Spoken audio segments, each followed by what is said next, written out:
Aujourd'hui, on va essayer de remotiver nos apprenants à l'aide de 4 astuces pour briser la monotonie des classes virtuelles. En effet, faire des classes virtuelles à longueur de journée, 8 heures par jour, ça peut vite être très ennuyeux pour un élève. Et tout ce qu'on veut absolument éviter, c'est que ce dernier coupe la caméra et son micro et aille faire autre chose à côté pendant la formation. Première idée, je vous propose de faire des icebreakers pour briser la glace. En effet, en classe virtuelle encore plus qu'en présentiel, c'est important de créer du lien entre les apprenants. Prenez donc quelques minutes au début de la formation, le temps que tout le monde se connecte, pour proposer une petite activité à faire à vos apprenants. Quelque chose de simple, par exemple, pourrait être de leur proposer de trouver un objet rouge dans la pièce dans laquelle ils sont, pour que chacun à leur tour, ils commentent cet objet. Il existe évidemment plein d'idées d'icebreaker, à vous de voir en fait ce qui convient par rapport à votre activité et à l'énergie que vous voulez insuffler à vos apprenants en début de formation. Deuxième idée, n'ayez pas peur de faire des quiz en cours de formation.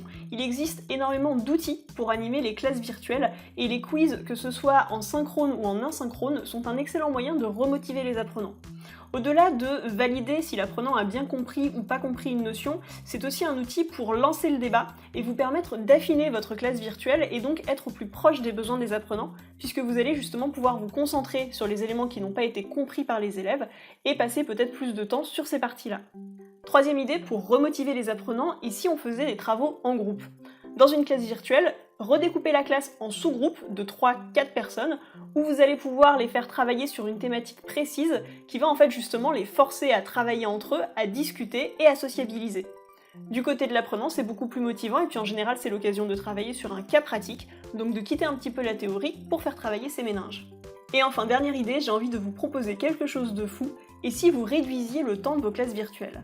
Plutôt que de faire 8 heures de classe virtuelle qui vont forcément lasser et le formateur et les apprenants, réduisez, faites peut-être 1 heure de classe virtuelle le matin, donnez de la liberté à vos apprenants pour qu'ils puissent se former de leur côté à leur rythme, puis une classe virtuelle le soir pour revoir ensemble tous les éléments importants qui ont été vus dans la journée par les apprenants. De cette façon, vous redonnez de la valeur à la classe virtuelle et les apprenants sont ravis de se connecter puisqu'ils vont avoir l'occasion de discuter avec d'autres participants, mais également avec le formateur, à qui ils pourront poser toutes leurs questions.